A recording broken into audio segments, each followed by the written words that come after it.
It was a Friday evening, the kind that wrapped the city in a soft buzz of anticipation. Weekend laughter waiting just around the corner. The air carried a mix of rain and perfume. Hers. Emma stood before the mirror, carefully tracing her lips with a familiar shade of red, the same one she'd worn on our anniversary last year. Back then, she'd smiled through our kisses and whispered, "Forever." Tonight, she couldn't even look me in the eye. "I'm going out with the girls," she said lightly, slipping into her heels with the kind of ease that only comes after a few rehearsals. I sat on the couch, the TV muted, my own reflection flickering faintly in the black screen. "Girls' night again?" I asked, keeping my tone even. She nodded, fastening her earrings, her movements quick but careful. "Yeah, we just need a break, you know? It's been such a long week." I forced a faint smile. "Sure. Where are you headed this time?"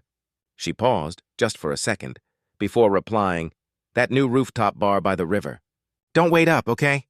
Her hand trembled slightly as she reached for her clutch and phone.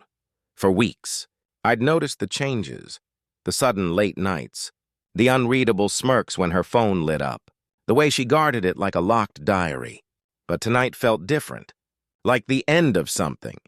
A week ago, I'd broken my own promise and looked through that phone. Hidden under a contact named Anna G. were messages that seared themselves into my memory. "Can't wait to see you again tonight. He's still clueless. Same place. Same time. You make me feel alive." The sender wasn't Anna. It was Mark, her coworker. Since then, I'd lived in silence, pretending ignorance just to see how far she'd go, to see if she could still lie while looking me in the eye.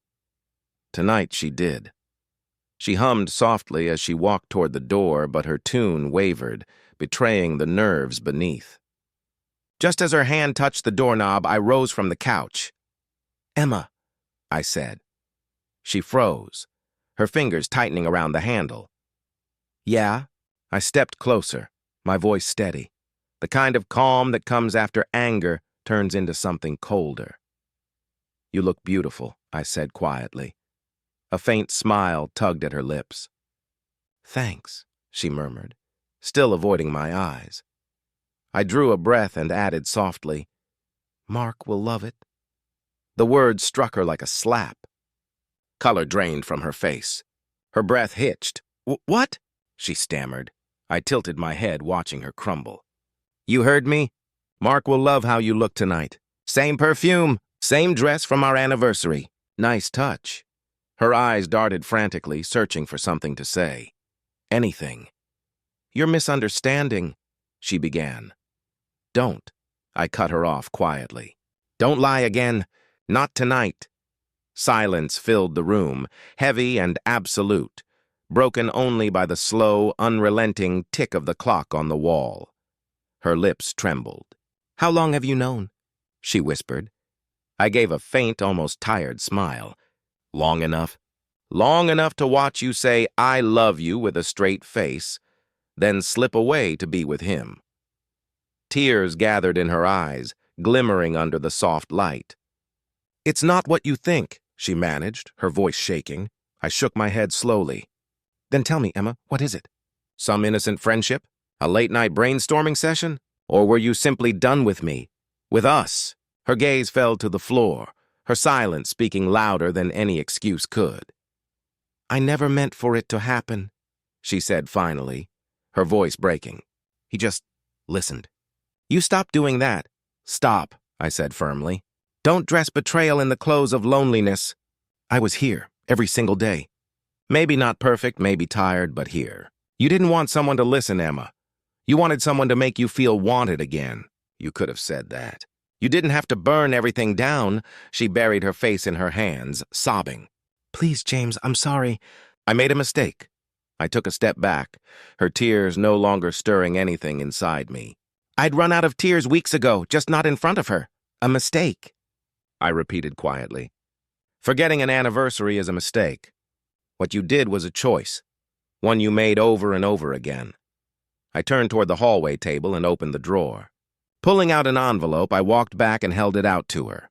"You don't have to go out tonight," I said evenly. "You're already gone." Confused, she looked at the envelope. "What's this?" Divorce papers, I said softly. Signed and ready. I was going to wait, but your ride's outside. Right on cue, her phone buzzed from inside her clutch. She froze. I glanced toward the window where headlights painted shifting patterns across the wall. Mark's on time, I murmured dryly. At least he's consistent. Her head snapped up, panic flooding her expression. James, please, don't do this. It was a stupid fling. It's over. I ended it, but I was already opening the door. The night air swept in. Cold, sharp, honest. You said you were going out tonight, I said quietly. So go. But this time don't come back. She stood there, trembling, torn between begging and leaving. Please, don't end us like this, she whispered, voice barely audible. I met her eyes one last time.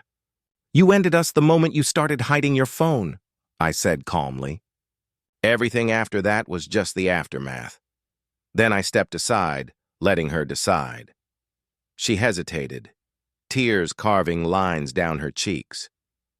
And then, slowly, she walked past me, her heels echoing down the steps until the sound faded into the night. I didn't watch her go. I just closed the door, leaned back against it, and for the first time in months, breathed. A few minutes later, my phone buzzed. Her message flashed on the screen. I'm so sorry. Please don't do this. I deleted it without opening it. The weight in my chest lifted, replaced not by anger, but by something colder. Peace. That night, I poured myself a drink and stood by the window. Rain began to fall, rinsing the city clean. Somewhere out there, she sat in a car, realizing that her lies had finally caught up to her. I didn't need revenge, or shouting, or closure. The only thing I needed was what I'd already said at the door, because sometimes the quietest goodbye cuts the deepest.